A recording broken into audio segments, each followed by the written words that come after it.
Hey everyone, welcome back to JP's Budget Collecting and another episode of the Indie Show. Tonight we're talking more 100 Bullets. We've moved to the second omnibus of 100 Bullets. This one's slightly smaller than the first, but still quite a bit here. And I got my 100 Bullets crew with me. I got my man John from John's Comics with Kids. Certainly not with these stories. No, not with these stories. And we got my man Dave Mayers. Adam, what is up, sir? How are you? All right. How are you doing?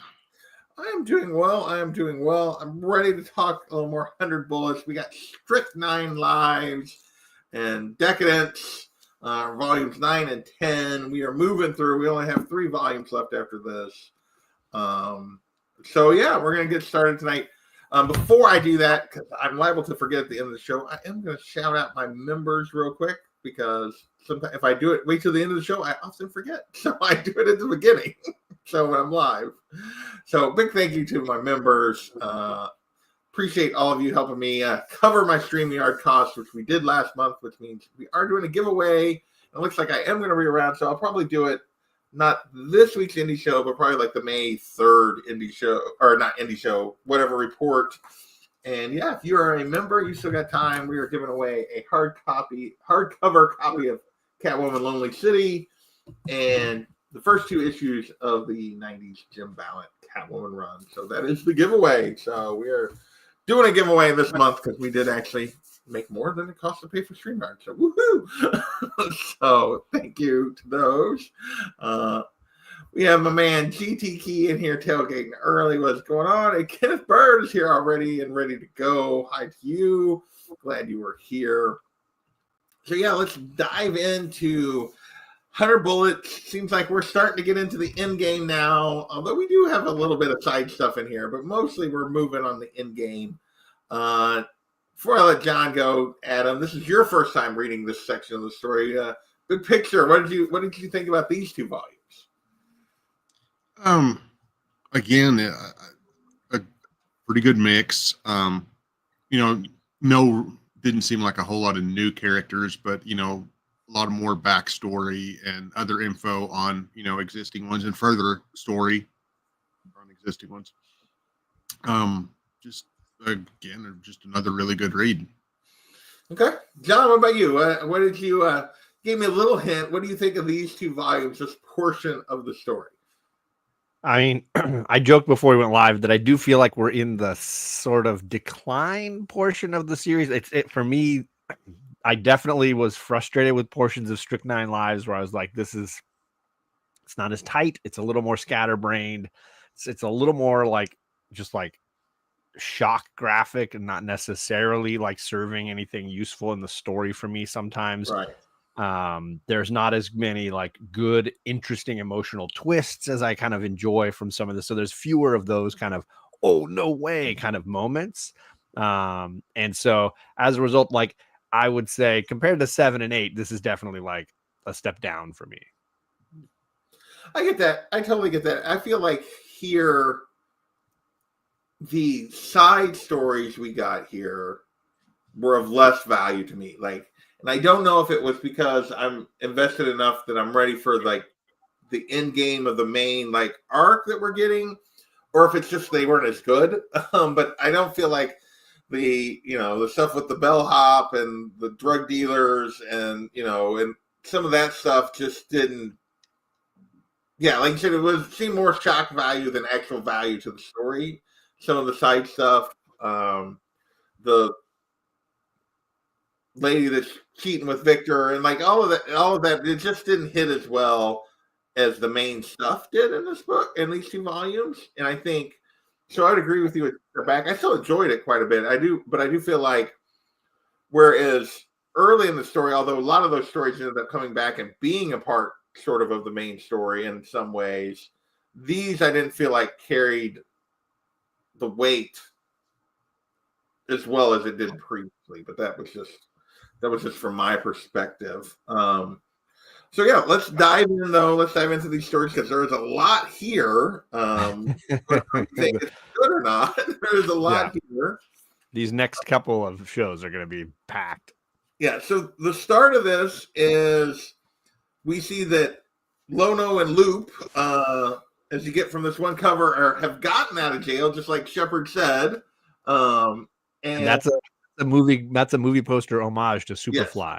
If Yes. you've seen the poster for and Superfly, really great. We see Loop is now apparently Lono's driver. Lono's riding in the back with his big cigar. And they go to recruit Victor, who we met during the last volume and one of John's favorite issues. And we see that Victor's basically taken up with this married woman, and he's like, you know, just downstairs from the husband, and the husband knows he has, and like, you know.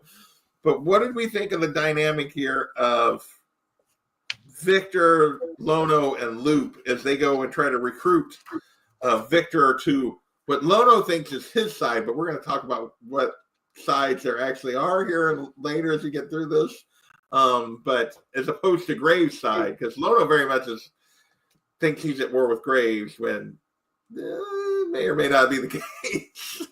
So what did you think of this, John? What did you think of the dynamic here of Victor, Lono, and Loop? Victor, Lono. Yeah, they're all very different, right? Lono, Victor, and Loop all have very different views on Shepard and Graves and their game, on the families, on the role of the Minutemen, on their role in the Minutemen. I think all of them have a different perspective, whether that's from experience, whether that's from just kind of the core of somebody like Lono, who is just clearly a monster, like through and through, or whether it's the inexperience of somebody like Loop, who just is kind of happy to be part of the gang and just kind of excited to be along for the ride, and doesn't know necessarily the bigger picture here. He is definitely somebody who is ignorant in a big way of this whole universe. And then there's Victor, I think, who we have not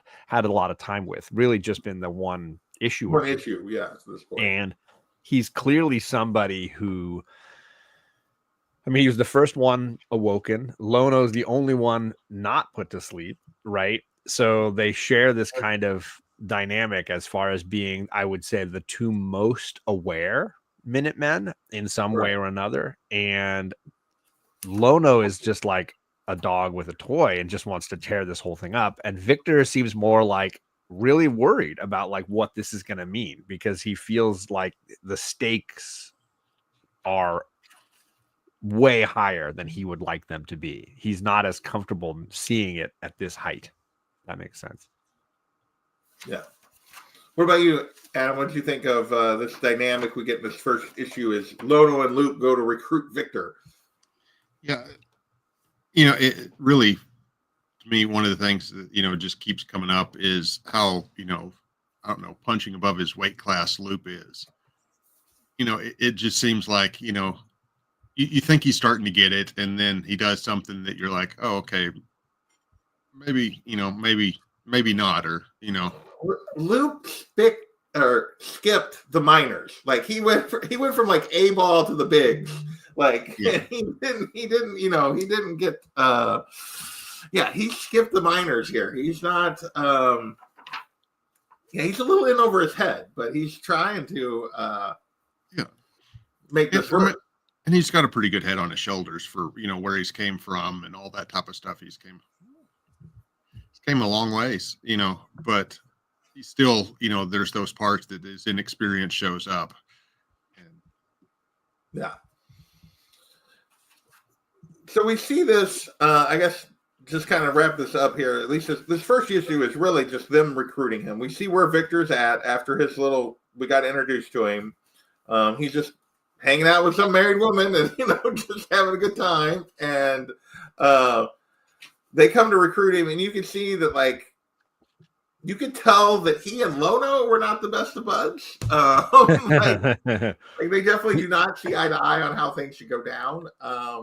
And Victor seems scared of Lono. Like, seems to like genuinely see him as somebody that you just can't trust and turn your back on or anything. No. So I will say, before we go too far here, John has gifted 5 memberships. I don't see like how it showed up in my thing. Yeah. So you got Bald since 16. He got it. You got Jay Carter. You got Ryan Pratt, who goes by M Dubcat, and then two guys that always seem to win these things every time they get dropped. I got Carlito Classico coming out with a big win, and Rad Comic and Art. He won. Okay, as well. so a lot of people that aren't in the chat, I don't like a lot of those names. I don't necessarily. They were know. lurking. Clearly, they were lurking. Yeah, Because they if were you come lurking. in and come out, it remembers you. So Yeah. I was hoping to catch Inja. I was hoping to get Inja the victory there. You know, doesn't always work that way. But thank you all to all of those that are all my lurkers. I appreciate it. So we still appreciate Inja being here for sure. This guy, do we appreciate? I don't know. I mean, I guess we do. I guess we appreciate him being here. And then this guy was already a member. He's been a member since day one. So there's Mr. Old Wolf Tony. So yeah, Stormlow's written free in his head. No, this is true. He's not going to deny that. All right, so after we get this one-off of them being recruited here, we jump into our first kind of larger arc that is, and that issue was called The Calm. So kind of before everything goes, and we're staring at the sun as our next arc, and we see Branch, who is like, I'm never going back to the U.S. I'm never getting sucked back into this. And somehow gotten sucked back in by Megan, which, gee, I wonder. And he's in Miami Beach, man. Yeah, of all places, Miami he's in Beach, Florida. in the den of Augustus and the Minutemen and the Trust. And yeah, apparently has been called there by Megan. We never really find out why as we go through this, what she wanted from him. Well, I think everybody seems to be looking for two things. Echo Memoria, this character that's kind of been in and out of the story as like a con woman, but then also clearly on the inside with some people. And then the painting, right? That painting that's titled Croatoa, those objects seem to be much sought after because they all seem to now know that that's the code word, but they've never seen the painting. So they don't know for sure. So many of them don't know the code word because they haven't seen the painting. Right. It's this kind of funny little tool in the background. Part of, you could argue both of them are pieces in Graves' game. Yes. And he knows because he knows the Branch knows about the painting and he knows about Echo, as we saw in France. Yeah. And he knows a lot about the Trust in general and everything else. Clearly he's been summoned by her for a reason. But as we go through this, she ends up getting sucked into one little side quest. He gets sucked into another as Cole makes an appearance. And meanwhile, I'm just going to touch on this briefly because I don't know, and maybe it fits bigger later that there's more to this little bellhop guy. No, there's nothing more side to it. Story doesn't even involve a briefcase. No. It's just gangsters that are at this hotel and events that are happening at the same time.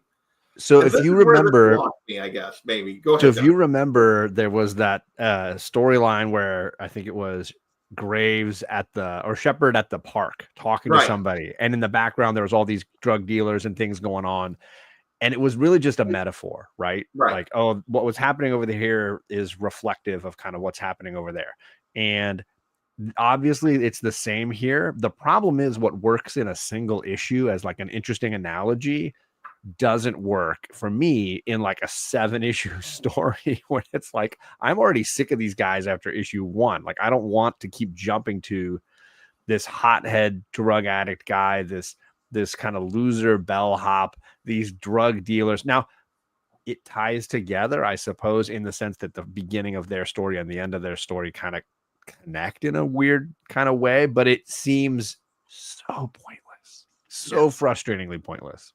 Yeah, to me, this is maybe the main part of this whole volume that works the least. Is it does not work as well as what happened in the park for me. Sure, Adam, what about you? What did you think about this and the side story that we get here in this? Oh, I totally agree. I mean, so far, I think this has kind of been the weakest, stretch out of it all. I really enjoyed it, but still, it's the least out of the bunch so far. Yeah. So, and honestly, I would say it's almost unneeded. Like I think each of these plots, you have Branch and Cole sitting in a bar drinking tequila shots and getting toasted. Yeah. You've got Megan, and she's out and she's dealing with Benito, and she's dealing with, and then you've got Graves, and he's dealing with the head of several of the families. I think each of those could be tied together into a much more interesting story. It just doesn't have as much action, so obviously you need people getting their heads shot off and samurai swords and stuff. So I get that, like, that's the medium, but I think they could have done it within the framework of those 4 stories or whatever tied together, rather than interject this whole other, I don't know, it feels like what's that Johnny Depp Fear and Loathing in Las Vegas. It feels like these just like people on a crazy bender, and I didn't need it. So yeah, I agree completely. Like, it just felt unnecessary and weird, and it is the side story that has worked the least for me, and I think the entire volume to this point. So let's move on from it. The other stuff that we have going on here is, Branch got called to Miami to meet with Megan, but really we spin the issue with Augustus and Benito trying to recruit Megan, or mainly Augustus, but like Benito's a part of it, and Cole trying to recruit Branch to help him track down this woman in this painting that you mentioned before. And then we get a little bit of Graves dealing with the families, and but not a lot in this volume, not a ton of that. But is there anything in those 3 arcs here? Because I feel like even those points, not a lot really goes on even in those stories at this stage. Like, I feel like a lot of that's set up for things that happen a little bit later in this volume. But anything interesting in there that you guys want to talk about in terms of these relationships? Go ahead, Adam. I'll let you go first if you got something. Not really. I mean, it's just like you're saying, the weakest, not really connected. I think what you're seeing in this, actually from here on out in some ways, is all the normal rules of the game that had kind of been exercised up to now have gone. The death of a couple of heads of families, and sort of like the decision by the trust to kind of like absorb them. Yeah. It is impacting the game. The death of Shepard and the replacement of him with Lona obviously completely screws up the game. What's clearly going on with Dizzy, obviously, after she killed Shepard, we'll see some of that going forward, the impact that has on her, right? So I think the normal rules have been thrown aside, and as a result, a lot of these volumes, it's both of these, you see the characters vying for new alliances, trying to figure out where they fit in all of this new paradigm, right? And they're lost in it. So they're all like trying to backstab each other. It's like somebody peed on the anthill, and now the ants are just going crazy, And I think that's a little bit of what you're seeing here is unstable alliances being formed and then being thrown aside, and new people just trying to like grasp at anything to keep themselves safe, and just a lot of chaos. Yeah. So the other thing we see is that we've seen Graves meeting with other heads of the family, but this is the first time we get to see him and Augustus talk here, like over just a couple of pages. And it's pretty clear that, at least on some level, they're in this together. Like, they are well, despite what Augustus has claimed at different times previously in the book, and Graves has claimed previously, or indicated previously in the book, they seem to be pretty much on the same page about where things are going here. Any thoughts on that? It's a brief conversation here. We get more of it as we go through the volume, but any thoughts on that, Adam? No. He's like, nah. Yeah. There's more direct questions. How about this, Adam? Because this is my first time reading it. My big question to myself that I kept kind of asking was, do I genuinely believe that they're working together, because there seems to be a lot of, people pretending like they're not, like it's business and it's not personal, but you can see how personally many of these characters are taking events that are happening, right? Graves and whatever went down in Atlantic City, which we kind of know now a little bit, he took that shit personally, and he's basically set all this up as like, let me just set fire to this whole thing and make sure they all know that they burned it down themselves. Is he's burning the rats in the sugarcane field, and it's kind of like he's taking this very personally. But then he sits in these meetings and he's so calm, and he's just so like, yeah, I partnered with you and I'm partnering with that guy, and yeah, I've got Lono working for me, but he's also killing people that I don't know. And it's like, does Augustus genuinely trust Graves, and are they genuinely able to work together? How do you feel about that alliance? I don't think any of these people trust anybody, nor really should they. Who in their right mind would trust somebody else with that much power? Whenever you saw them, the other members of the trust have saw people getting set up and taken down, and there would be no trust in the trust. In the trust. So, yeah, and I think that was the big question that comes out of this for me. And it goes through the whole volume. We get a hint of it here, is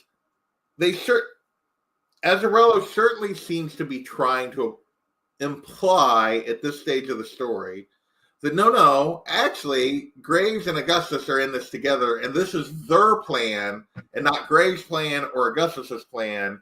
And they're actually like together in this. And nobody else knows that but the two of them. Like, the only two people actually on the plan are the two of them. I'm not sure I believe that, but that does seem to be what he's implying here. Whether or not they're truly a team in this, or if they're actually still just playing each other as well. Because there are no reliable narrators in 100 Bullets, right? Everybody is an unreliable narrator. And so even when they're talking directly to you as a character, and they're monologuing or whatever, you can't they're all snakes, right? Everybody's a snake. Either they're an ignorant snake like Loop or Dizzy because they're just so unfamiliar with the game, or they're a completely adept snake like Graves and Shepard. Yeah. Well, and I mean, you get here, like, it seems to be implying like Lono is like diving head first into this. He loves it because he wants Graves, and he thinks by teaming with Augustus that that's where he's going. But it's very clear that Augustus and Graves are just playing it as we go through this. But because he's a wild animal, like nobody trusts Lono. They just know that they can like sick him on targets. He's it's like, whatever moving bloody target they can put in front of him, he'll take down, and they can kind of guide him that way. So let's talk about Lono for a minute here, and let's skip around a little bit rather than just go through this straightforward, because I do want to talk about Lono, because we get to see Lono actually try how Lono plays the game, like in this a little bit. And we see him giving advice to Augustus in terms of like how to handle things, and he's not 100% just a mad dog. He's like, we see how he strategizes, or at least thinks he does, in this. So what did you think of this deeper dive into Lono? Because we get to see him both interrogating a member of the trust that he's like, that they think is like, was the one that attempted the assassination on Augustus and Benito that Shepard stopped previously. We see him giving Augustus advice before the meeting. We see him talking to the whole trust and playing that game in terms of, how they're going to handle the death of another member and how they handle the death of what he did. And we see him like also with Megan at one point, and also trying to play Loop and Victor. So we get a lot of Lono trying to know how Lono has stepped into the role of Shepard. He plays it very differently. But what do we think of Lono at this point? Because before then, he was really portrayed as just the mad dog. Like, and how is he? Adam, what do you think of Lono in this read in terms of like, is it different than what your preconceived notions going in, or like what did you think of his character here? It expanded upon him quite a bit because you just felt like he was just a wild animal, but you see that like whenever he's taking out the one head of the one of the heads of the families of the trust, well, and their kids, but you find out that he's sort of following the rules, that he is going by the rules that they set up in about his own way, but he's got more to him than just a wild dog. Yeah. What about you, John? What did you think of this expanded view of Lono here? I think he certainly has learned stuff from Shepard and Graves from back in the day, and has, I think, maybe an element of guilt, regret, remorse, I don't know what, over Shepard being eliminated and taking his spot. And I think there is a part of him that wants to prove that he's better than Shepard, and that I can do this way better, and I'm the guy. But he's also we keep using animal metaphors, but like a bull in a china shop. Like, if he screws up, the trust dies, and guys, he doesn't care. Like, he has no skin in the game. Like, there's nothing that he could lose, right? There's nothing that he could come away with being down. You know what I mean? Like, even if he messes up, other people are the collateral damage, not him. Yeah.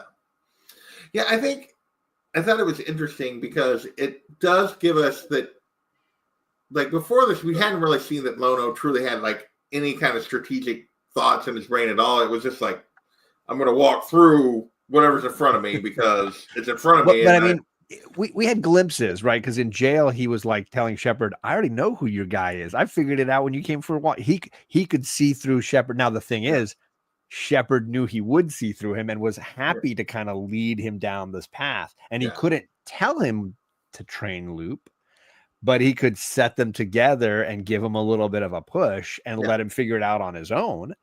And I think it's kind of the same here. He's understanding that he doesn't have to like make the trust him. He can just be the monster that he is, and they'll realize they need him, Yeah. Well, and where I was going with that is, like, we get to see that there's more to him than maybe they initially portrayed, but what I see is that he thinks he's more than just a wild dog, but he's really just a wild dog. Like even when he's giving like Augustus like his the strategy that he should take with the things, it's very clear to me again that they have basically sort of set him up to make him think it's his idea. Like, that he's not, like, he's being played from just the whole fact, like, his whole thing is like he wants revenge against Graves for something. We don't know yet exactly what Graves did that Lono wants revenge on, other than maybe like ending the Minuteman or whatever.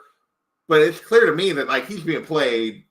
He only thinks he knows what's going on, like, in terms of, from my perspective. So I thought it was interesting that they gave you, here's more to Lono, but for me it was like, it's not really different anymore.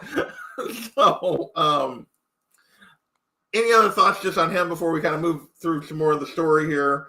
Like, our next arc is basically, I wanted to show some covers because I love the Miami themed covers in this part. I think there's some really fun like swimming pool related metaphors kind of going on here that I think are kind of, everything has like a bloody swimming pool. Bloody swimming pool for sure. I dig a lot of that look. So sorry, but yeah, we're back to Jack. Yeah, well, before we get to Jack, the other thing I will just mention is we do see like Cole sets Branch up. Hey, you're going to do this. You're going to go find this woman who has the painting, and then Branch decides to go for Disney instead. Like, he's like, because no. he sees Echo, doesn't he, at the airport, and he's like, oh crap, this is going to go sideways already. He bumps into somebody at the airport, and he just like he turns around. It was Echo, but he does see someone. It causes him to run, but I forget now who it is. Because I wasn't sure if it was her. No, is it Dizzy he sees at the airport? No, he just sees a woman. I think that kind of reminds him. I don't think it's Dizzy's not there because she's still out in the desert, as we'll see. Oh, later. you know what it is? He figures something out by seeing a woman that reminds him of Dizzy, he's like, oh crap, that's what I should. He's the kind of guy that sort of crashes into inspiration.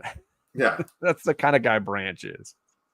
So next arc is we find out where Jack is at. And we see we see that Jack is giving up his addiction and he's come clean only to just find a different addiction, which is now pain as opposed to, of like he's torturing himself in a different way that he really hasn't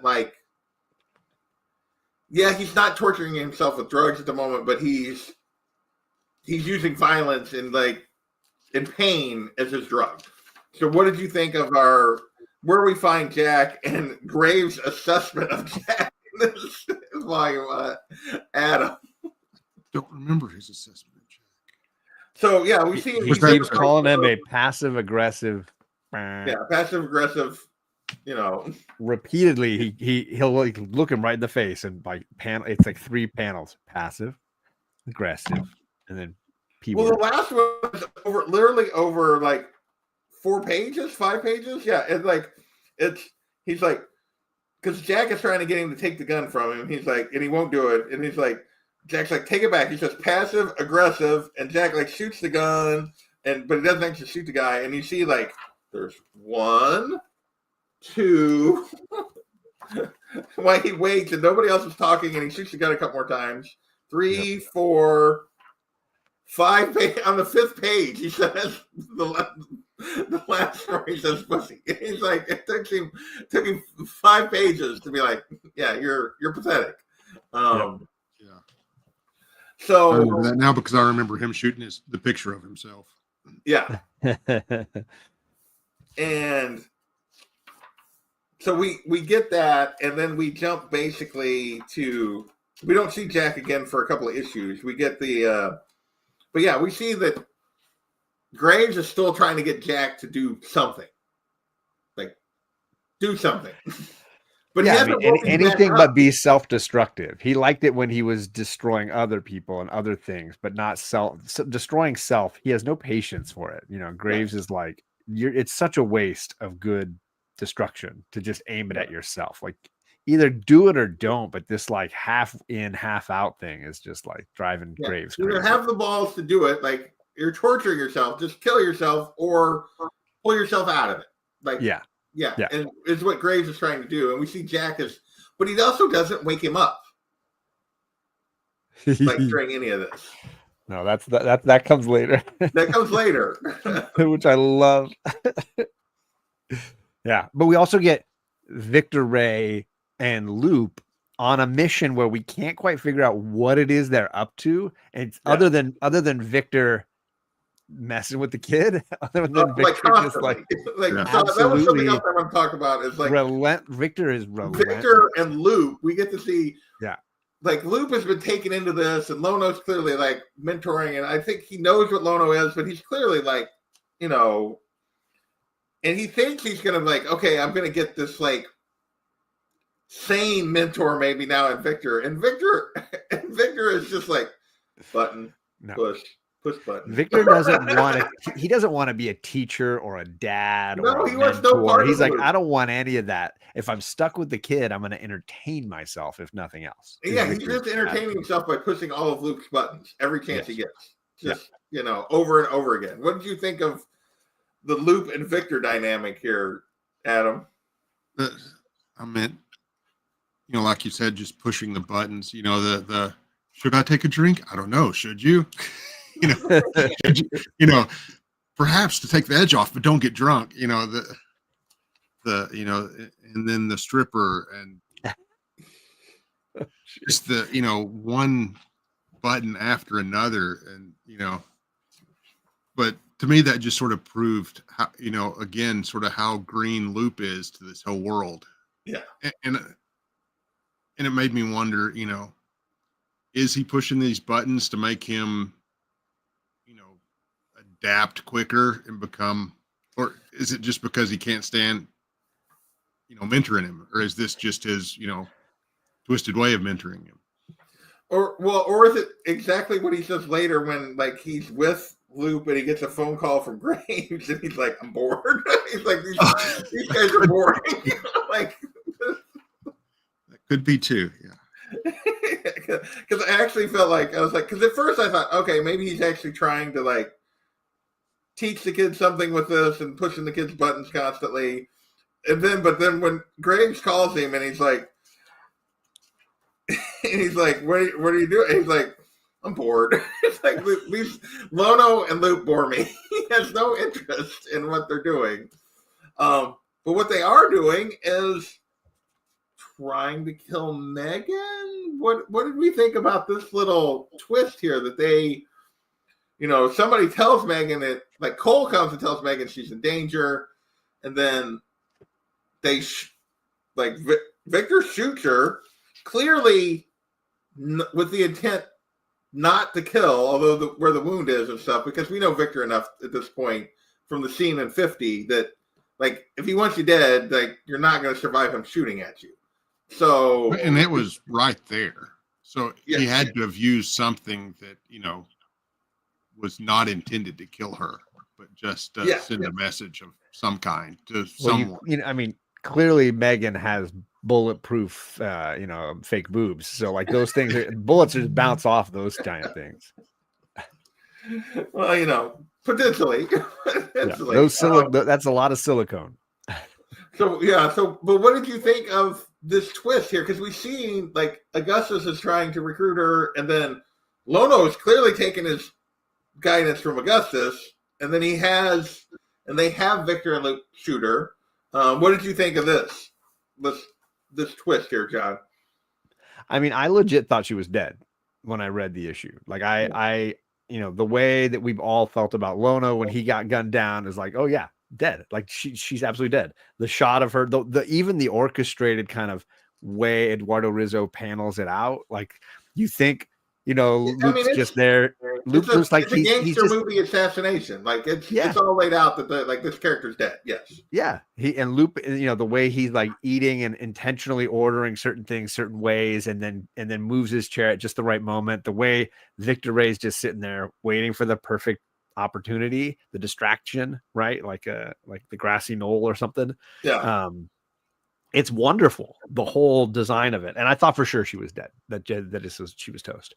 But looking back, what you're saying, as far as the way Victor is such a talent, and the way that it seems like Graves would rather not just, if Graves wanted to kill them all, if his solution to what the trust did to him was just to kill them all, he'd have done it, right? Yeah. He doesn't want them to just be dead. He wants them to eat themselves. He wants them to turn on each other. He wants them to devour themselves from the inside. He wants to just shred this whole machine.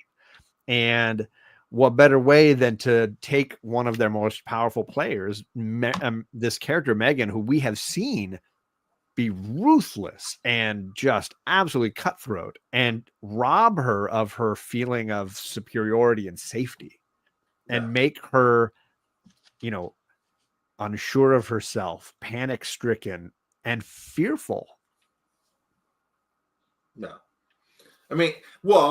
It literally pushes her into the arms of Augustus as we go forward. So there's clearly a plan here. What about you, Dave? What did you think of this? Like, were you expecting it? Did you think she was dead? What did you think here? I thought she was dead for sure. And then when she wasn't, I kind of, and at the time, I thought she died. I was like, okay, maybe Lono is working more for himself and not the lapdog.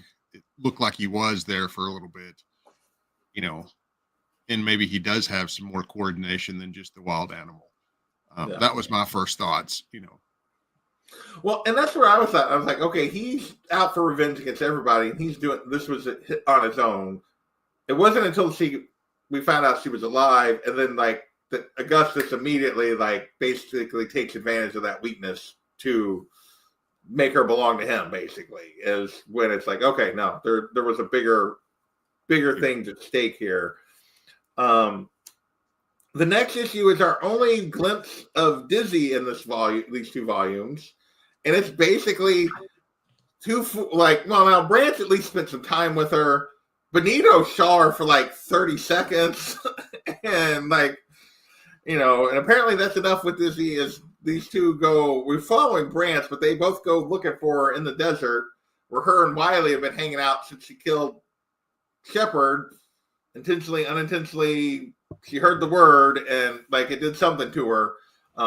Which was she a Minuteman before? We still don't know what her real past is. We thought we knew that she was somebody new to this, but how new to it is she really? So, any thoughts on these two love-struck fools that have no shot with this woman?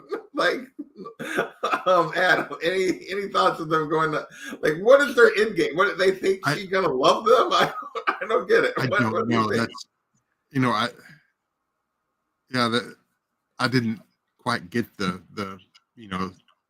they're chasing after her so hard. I meant because they both had other interests, at one point. Yeah. And it just sort of like a light switch flipped on both of them, pretty much at the same time. So I just found that part a little bit odd. Yeah. What about you, John? What do you think of this? I mean, I think these are all characters with a ton of heart. And in this universe, there's not a lot of characters who qualify for that, right? You talk about Dizzy and Wiley and even Branch and even Benito are very compassionate characters. And in the realm of 100 Bullets, there aren't that many characters who qualify for that. And they've all kind of sought each other out, and they're all carrying their own, grief or their own regret or their own guilt. And it's kind of interesting to see them, in this state. What I like about the bits we get with Wiley and Dizzy are it's drinking. Yeah, they're drinking, but they're also shooting at each other from different positions. It's almost like they know they're supposed to fight, and they would rather drink and destroy bottles of champagne and try to shoot each other than deal with it, because they feel like pawns, that they have no control over this bigger game. And so it's misdirected anger, and they don't know who to be shooting at. So they're shooting at each other, and they're shooting at they're just getting pissed when they hit bottles of champagne that they would rather be drinking. And I love it all. No. I always want more of the two of them, and you never get enough. Okay. Unless there's something else, there's not. It's just the one issue. It's really, we follow Branch as he's trying to find her, and we see that Benito has just found her as well. And Wiley's out there, and the guy that guided him too, he's like, "Dude, nobody was supposed to find her. I told you not to Yeah. And they've literally been sitting out in the desert, drinking, getting drunk, and shooting bottles. And I didn't necessarily read that they were shooting at each other, but I can get that now that you say that. But I get the sense that they're across an open space, like a gunfight at dawn kind of thing, but they're not really trying to kill each other. But there's certainly, it's that misdirected anger kind of thing. Yeah. All right. So we jump back and we get flashback mixed with the Augustus's recruitment of Megan here in this next issue. And we get to see Graves' ascension to being the leader of the Minutemen here. The previous one died. And we see that Augustus was his benefactor, and being that he was the one that got promoted. And that at least one member of the trust did not trust Graves at all. And basically, and his comment is, and he says it in front of him, is that where does it go here? You're only one vote, and maybe one that's a little young to convince the old guard, but what does he say?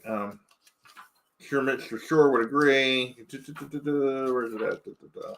Is it not in this? Is it maybe in the second issue? I thought it does carry forward. Okay, it's in the second issue, but as they're discussing this back in the thing, and Mr. Shore just basically accuses him of killing Walker, who was the previous one, and says, What does he say here? I forget how he says it. Can't find the right panel.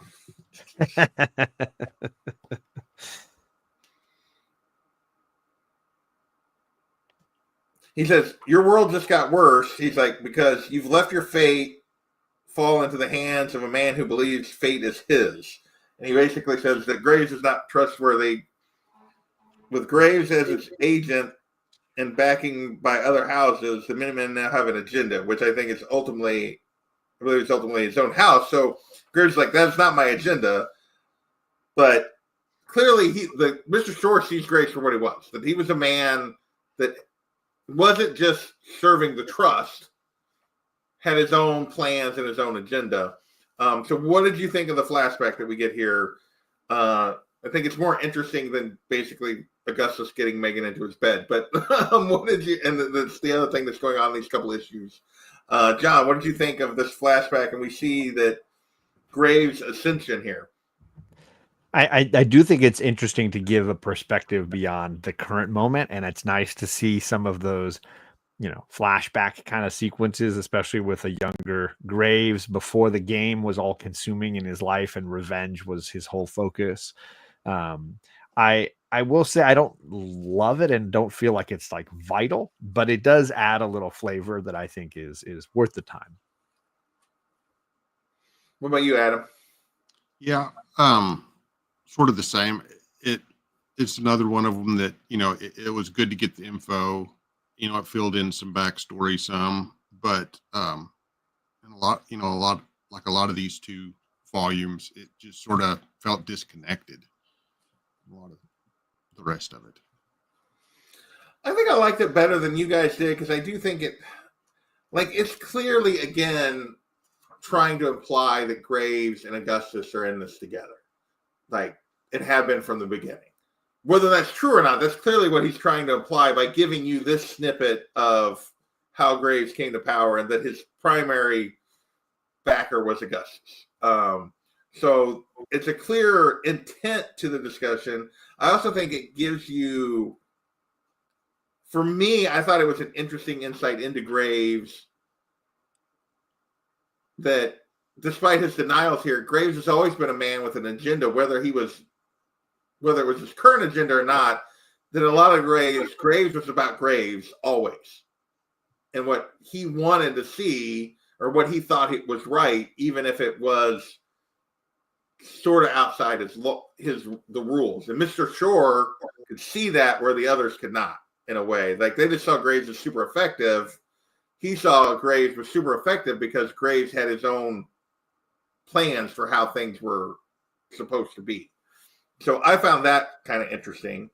The other thing going on in these issues is we see Jack's got a new fight, and you're gonna put you put the man up, yeah. To me, that was the better part of this.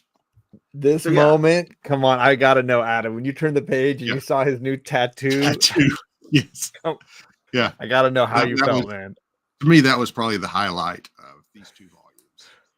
Was their fight, personally. There's so much because to it was do with just scars the movable object, and the unstoppable force, literally. Yeah. There's a ton to do with like scars, scar tissue, tattoos, and what you're doing to your body. And in this volume in particular, that metaphor of like, your body tells a story, right? And like Megan's got her bullet wound that she's trying to cover, this new tattoo on Lono. And as we meet Remy and Ronnie a little later, Remy and Ronnie are going to get some nice scars. And there's a lot of that kind of scar tissue and tattoo metaphor here.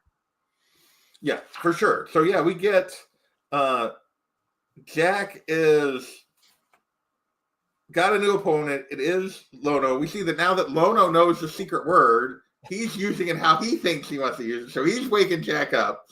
Like he tattoos Croatoa on his stomach. Jack is waking up as he's having to fight Lono. And through the fight, we get another flashback. We get a flashback to Jack and Cole in the car. And Jack is a bit of a Minuteman.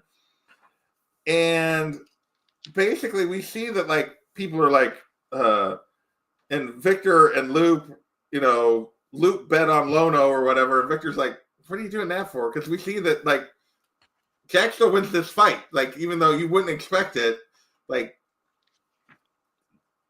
so you don't think anybody's going to beat Lono in a fight, and up until this point. So what did you think? Not just about the fight, but the fact that, and Victor's like, no, Jack's going to win. Jack, like you always bet the sure thing. He's like, what did you think of the fact that Jack wins this fight here, Adam? That did surprise me, especially since he just woke up, and that, to a lot of people is, discombobulating to say the least. That is, enough to take someone off their game for sure. But, so it did surprise me that he won. I knew it would be a drag out fight just from, before he was awakened. And then once, he gets awakened, I figured it'd be even more so, but I did not figure he would take Lono down. But we do end up with this great panel after the fight of like the two of them passed out. Best buds. Yeah, best buds, I bet. What about you, John? What did you think of the fact that Jack wins this fight? I mean, it for me, it's all Victor Ray's monologue here that I'm actually going to read the whole thing. It goes, let me tell you what I see. It's pain versus no pain. For one of them, pain is all he ever feels, while the other can't feel because his head is messed. I'll use the word messed up. And then Loop says, which is which? and Victor says, I ain't figured that out yet. Not like it matters, though. For both of them, sick mothers, rules are just like bones and promises. They're made to be broken. I was like, that's how this all adds up to me. Yeah. And whether it's they can't feel pain because they don't know how, or that's all that they feel, so they're kind of like numb to it. They're just used to it. There's a wonderful metaphor for what Lono and Jack have in common. And it's hard to tell one from the other in this regard. But Jack is the one in this moment who has been punishing himself far worse than anything Lono could ever do to him. And so the second he's facing down against Lono, it's like, I'm not, you can't intimidate me. Yeah. I'm the guy with the gun to kill myself. Like, what are you going to possibly offer at any point? I'm right? The one who knocks. Yeah. And then he says, I ain't done with you, Jack. And he's like, the heck you are. He just like dives on him and just, beats the snot out of Lono. I love it because I think a lot of times we don't know how these showdowns are going to go, and an unexpected twist of violence occurs that we didn't predict, but that later some of the characters put into context for us, like Victor Ray trying to explain this combat. And for me, and I think for me, and like he doesn't know, but I feel like Jack is the one that all he feels is pain at this point. Like that's the only way he can feel is pain, which is what he's been doing to himself. And I think, so the pain, in some ways, the pain feels good, like to him. And so I think that's why he like outlasts Lono in this case. But yeah, I thought it was a little surprising that he outlasted him, but not dramatically. So the other thing in here, I mean, the only other thing in here is we get to see, Augustus gets Megan in bed, which, join the club. Good on him. Join the club. It's not, I'm not gonna say Megan's the town bicycle, but it's fair. So we jump ahead into our last like bigger arc of this, which is Ronnie and Remy, and the aftermath of another member of the trust that has died, the Knoll family, or Nagel family, excuse me, like their heir had basically got talked into killing himself by Javier. And we see his two kids basically trying to they're going to get to keep their house. Like the others got absorbed, they're going to get to keep their house, but they basically, this act of kindness of letting them keep the house is really just setting them up to like end themselves so that they can take it anyway. But they didn't take it. Tragedy happened. Let's talk a little bit first about Anna Ava and Lars, or Anna and Lars. Sorry, Anna and Lars. Yes. What do you think about this and how these two kids get manipulated, basically into taking themselves out of the game? John, what do you think about it? I mean, just like getting the briefcase and the 100 bullets, there's no right answer, right? There's no magical solution that's a good answer to this. And when they find out that their house is going to survive, there's like joy, but then they're given this question, like, well, only one of you can be the leader. And we as readers are like, it's just like getting the briefcase and the 100 bullets. There's no use them or don't use them. This is not going to go well. And clearly they have not been raised to be good communicators. And so they get played. They get played like on a whole other level. And again, characters with too much heart, right? They have too much, they're too soft in one way or another. They're too kind to each other. They're too upset when they are shown evidence that the other one is the betrayer and going to go against them. They're too quick to just feel that pain and not think it through, right? And not play part of the game. Instead, it just becomes quick reaction. And so in that way, I think that they had no good outcome to this. This was not unless one of them was just going to step aside and say it right off the bat, like in the moment. Yeah. I mean, it was clear from the beginning that you get to keep your house was never the intention. It was just basically so that they didn't have to be the bad guy that took it. So Augustus wasn't the bad guy that took it. He even at the end gets to still vote that, oh, we should still let the house exist, even though what he wants is for it to absorb it. And he even gets to be the one that voted, no, even though the kids are both dead. It's just like, oh, so sad. I mean, they clearly get played. The rest of this volume is two brothers, Ronnie and Remy. And Ronnie appears to be a leg breaker for a local mob boss, for lack of a better term. And his brother seems to be an F-up. And through the course of this, we find out that Ronnie has actually gotten a briefcase at some point. And his brother is the reason for all his misery, at least according to the briefcase. What did you think of these two characters, Adam?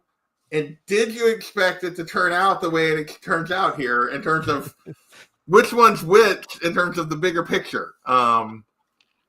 Did not really expect it, but that's almost par for the course in most of this book. Is they try to make things that you don't expect, but yeah, from the get-go, I just thought the one was just an F-up, and the other one was trying to cover for him even though everyone was telling him not to. And yeah. What about you, John? What did you think of Ronnie and Remy here? I mean, I loved the question that you're left with all through this, because it's quite a significant chunk of these two volumes is just Ronnie and Remy, right? We're getting another Minutemen character revealed. And the whole time, the first time you read it, did you expect that that's where we were headed? I expected and the problem was I couldn't pick which one I thought was going to be the one. So I in my mind, I was like, one of these guys has got to be a Minuteman. And I kept oscillating like, no, it's this one. No, it's this one. I love the will they, won't they, who is the right one kind of a thing.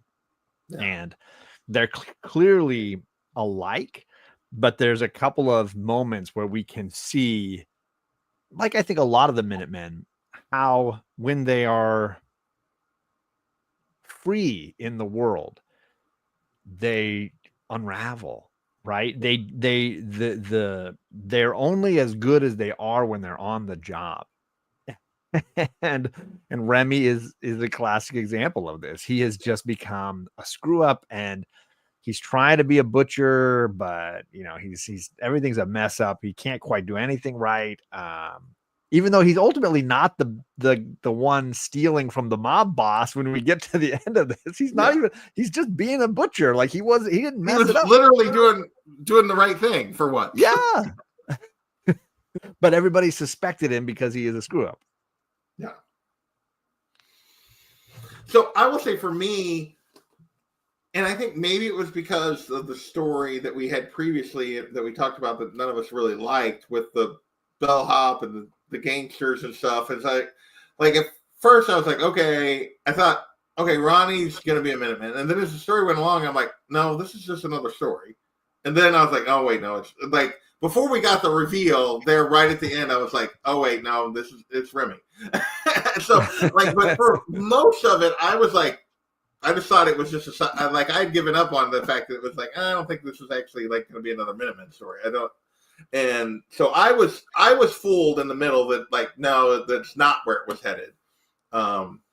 So, but for me, for the case, and we get to see, but you don't even like when you see Kurotoa on the tailgate, like at that point, I was sure it was Remy, but they even tried to throw you though, like right at the end when they catch the people that were actually stealing from the butcher, and like the initial impression is that Ronnie's the one that pulls them out of the fire for the first couple pages. Then it's like, oh no, it was not. And Ronnie's just like, who's this leg breaker for the mob, is just like stunned at the violence that his brother wreaks on these guys. What did you think about the twist at the end, Dave Ayers, as we see Remy become Remy? that again surprised me, and something on a different subject that I just noticed and I didn't put together until now is Remy and Ronnie, and then there's in ancient history Romulus and Remus. Yes, they're twin brothers, and I just now put that together. But yeah, go ahead. Sorry, go ahead. I was just going to sort of repeat, that it surprised me with the violence and everything, there at the. Yeah, I mean, like this, you get the panel like when they first get in trouble, and then you see like afterward that clearly things have went a different way, and we see Ronnie like crawling with his gun into the thing, and then he crawls into the room, and you see Remy like nobody messed with my brother, and he's. So, what did you think when you did get the reveal, John, that it was Remy and not Ronnie was the Minuteman? I mean, I loved it. I was very entertained by it, and I thought it was fun, and I enjoyed the little twist. And even when you thought like, oh, he just died, and oh, he's gonna die. No, like you can't even tell necessarily who's gonna survive at any given moment. I think it's kind of exciting. And then of course, the graphic scarring and the the gunshot wound to the gut, and it's like, oh man, this is really intense. Eyeballs popping out, and the guy that's basically cut into pieces. And he takes a hacksaw to like these guys in the butcher shop. It's rather he doesn't pull any punches on the violence there, and we see Remy reunited with Cole, and I thought that one was. It turned out well. It was definitely one of the better things I think in the volume. The way they did the Ronnie and Remy thing. Anything else you guys want with those two before we get to this last issue? I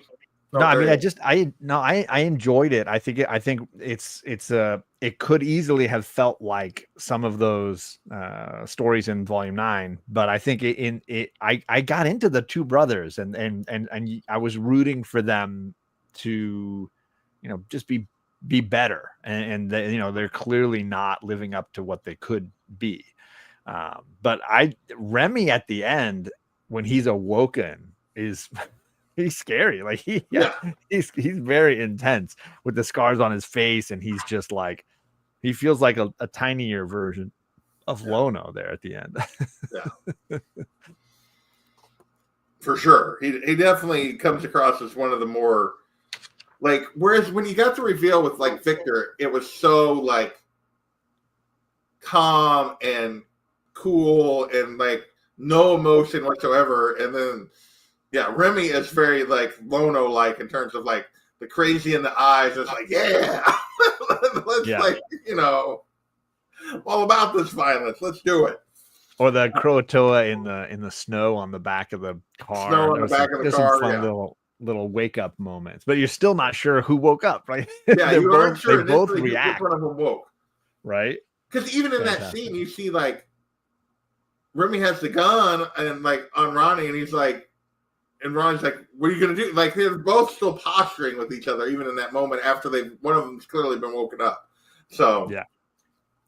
All right, last issue appears to be a bit of a one-off, as we see this young man that like working in a butcher shop or a restaurant, I guess a Chinese restaurant, and he gets a case from Graves, and we're flashing from him getting the case to him sitting on a bench, looking at a steakhouse across the road, and we get to see both Graves and Lono interact with this kid. Like after Graves gives him the case, and with his usual spiel, and then we see Lono come up and be like, "So, are you the kind that's gonna like march in and let him have? Are you gonna let him have a last meal, or are you gonna do it?" And we see Lono like trying to push this kid in a direction. What did you think of the dynamic of how they talk to this? Like they talk to this kid that gets the next case, John. I mean, I think part of the fun is we've seen this happen so many times with Graves and Shepard. We've seen the way that they, are like a pincer move, and the person with the briefcase is just getting crushed in the middle. Right. How does that change when it's Lono playing the Shepard part? And what does Lono bring to this? And you see him, he's wonderfully manipulative in this. Yeah. And he doesn't just simply have the muscle here to squeeze this person, but he's got the words that this person needs, because that's what Shepard always brought. Was he showed up and gave that little push. Hey, you didn't use the gun yet. What's going on? Why didn't you use the gun? Right. Yeah. It's very much like he came in the middle of that person's story to kind of push them. And then Lono gives this big speech, pushes the kid, and then walks away. And the kid says, "Hey, what would you do?" And then he turns around like, "Got him. I got this guy now. He'll do whatever I want him to do." Yeah. For sure. I mean, Lono is very, like, I do think that's the thing, maybe, like, he's still, like, the wild animal, like, as we talked about earlier, but he's got a manipulative streak to him. He just has trouble seeing when he's being manipulated. Like he's easier for them to twist than Shepard was, for sure, because he is very like single-minded in a lot of ways, even if he's really good at manipulating others as well. But what about you, Damon? What did you think of this sequence in this kid? I mean, yeah. To me, you don't stand a chance one way or another. To me, the whole issue, let me see, more of Lono besides just the crazed animal. Even from him not killing the two panhandlers, which I fully expected him to do, and then not. And then you see, how he did kind of handle that, still dished out some of his justice, but not, as much as you would fully expect to the, the kid, and, twisting him and getting him, to do what he wants him to do. No. For sure. And there's actually one scene that we kind of skipped over that goes back a little bit, another Lono scene that I did want to like bring up with you guys. As we see Lono, after Augustus has recruited Megan officially, we see Lono show up to talk to him, and Megan questioning his loyalty, and Lono giving like, "Well, if I wanted you guys dead, I would have just done it yesterday," and giving her the play-by-play, why he holds the gun to his head, the back of his head, but like if he pulls the trigger, it's going to kill them both, like because he's that close to her. And like, and he's like, and he basically goes through blow by blow how he would have killed everyone in that room when they were all together. And then he said, "That would have just left me and you, tits. You would have died like 10 minutes ago when I got done." When I got done playing with you. But what did you think of that particular Lono scene, John? I mean, I think it does show that there is a brain behind the monster, but that his strength comes from his tenacity and his his joy for violence, and that's his power, and the way he manipulates people is with that intimidation factor that he brings in, and it's a wonderful speech, and he absolutely convinces her of what he's got in mind, and she is susceptible to it at that point because I think of because this happens after the attempt on her life, right? So she's like, after the attempt on her life, after Augustus has gotten her into bed, like this is. So she's able to be manipulated now in a way that she wasn't before, right? In a way that she seemed to be steeled to that stuff. Yeah, she went from, in the early volumes, we see her as somebody who was young but was very adept at playing the game and manipulating everyone around her and manipulate the circumstances with an occasional showing of a little bit of vulnerability that she was still young. Like it was there, but clearly they have now made her completely vulnerable to Augustus and to what they're trying to do. Like she has been manipulated into being their toy in this game. Like she now is playing. She's their puppet at this point. They're dancing her around. But what did you think of Lono and his like? Oh, if I want you dead. That that part didn't surprise me a whole lot. I mean, the fact that he didn't do it did a little bit. I didn't. Yeah. Or I meant, the going through what he, if I wanted you dead, so that to me showed, a little bit of his restraint because, whenever we were first introduced to him, he seemed like he just would have done that. If he thought to do that, he just would have done it. He wouldn't have. Well, yeah, I think Lono, before he gets this gig and Shepard if you'd put him in a room with the trust, that's what he would have probably done. But it's also clear that even though he's on a leash at the moment, like he clearly was when she asked him and the way he describes it, he clearly when he was in the room the day before, he was like, I could do this, and he was plotting how do I do this? Okay, yeah. He was, to a certain extent, anybody that's been through a lot of that stuff, and has that ingrained in them, they're always looking at. Always looking, people that never sit with their back to the door and that type of stuff. It just, they're always looking at what might happen next. Yeah. Okay. Well, we are well past our hour mark. Any final thoughts on these two volumes before we close this out? Adam, I'll let you go first here. You got any final thoughts on these? I think they were probably the least favorite volumes of mine so far. I still really enjoyed them. They did have some high points in them. But overall, I think, I hope it's not, like a death spiral type thing. I hope it kind of, at least, comes back up a little bit. But, these were the least two favorites of mine so far overall. Oh. What about you, John? What did you think of these final thoughts on these two volumes?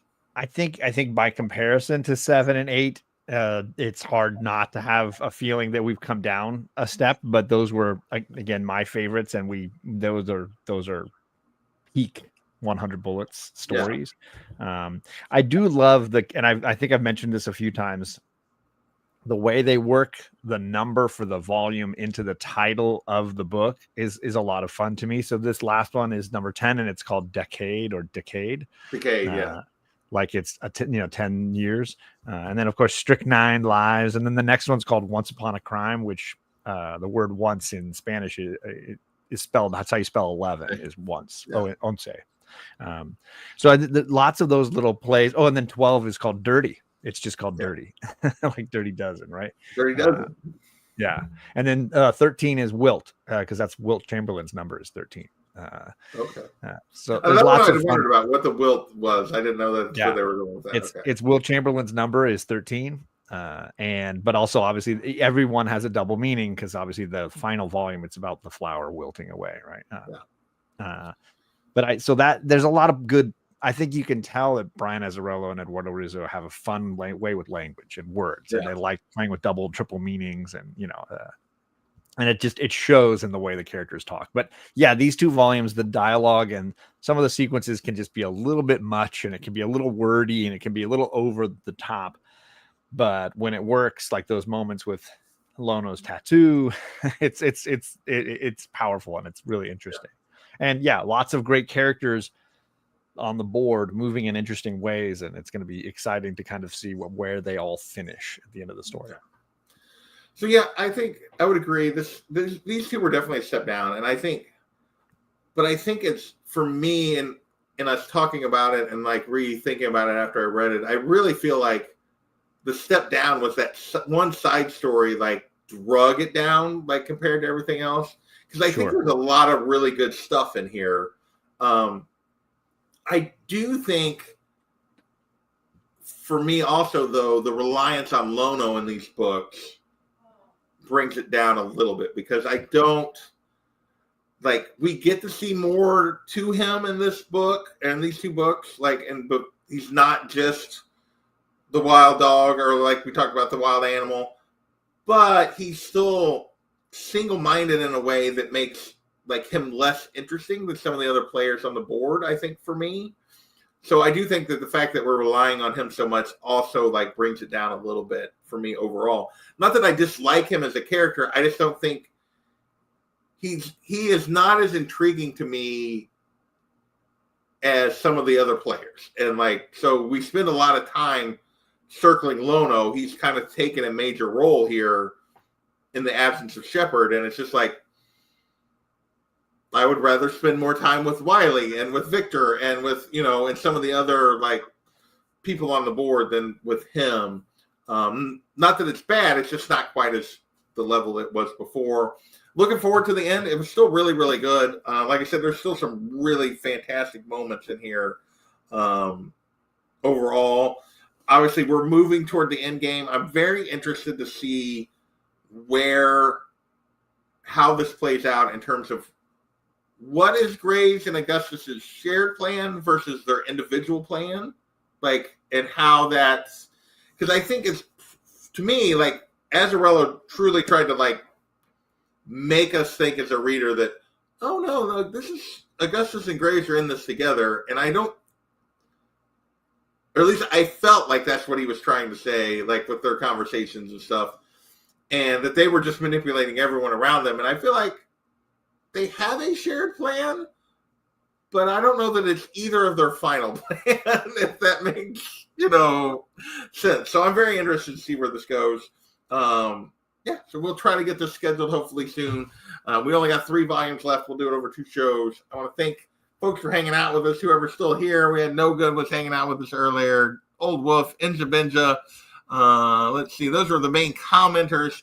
And all the people that apparently were hiding that were, that John got hit with memberships earlier. So I'll have to go look you guys up. So I want to thank you. I will do a quick shout out to my members again, which there's 5 more because of John. I think half my members now are because of John, and John's not a member. So, but that's okay. I appreciate it, sir. I appreciate it. So with that, you guys got anything? John, you got anything you want to plug coming up before we get out of here? I mean, the normal Saturday show is definitely happening. I've got Indie Hall that I'm going to be sharing tomorrow on my channel. So edited video of the biggest and most exciting books I got from Jennifer and in her collection. And then you and I, we're reading the Batwoman omnibus. You're slaying it. You're almost done with it. I am almost done with it. Yeah. I got a lot more reading to do this weekend than you, but yes. So that's the next big omnibus discussion. Yeah. All right. Well, thanks everybody. And with that, we are going to get out of here. We'll see you later.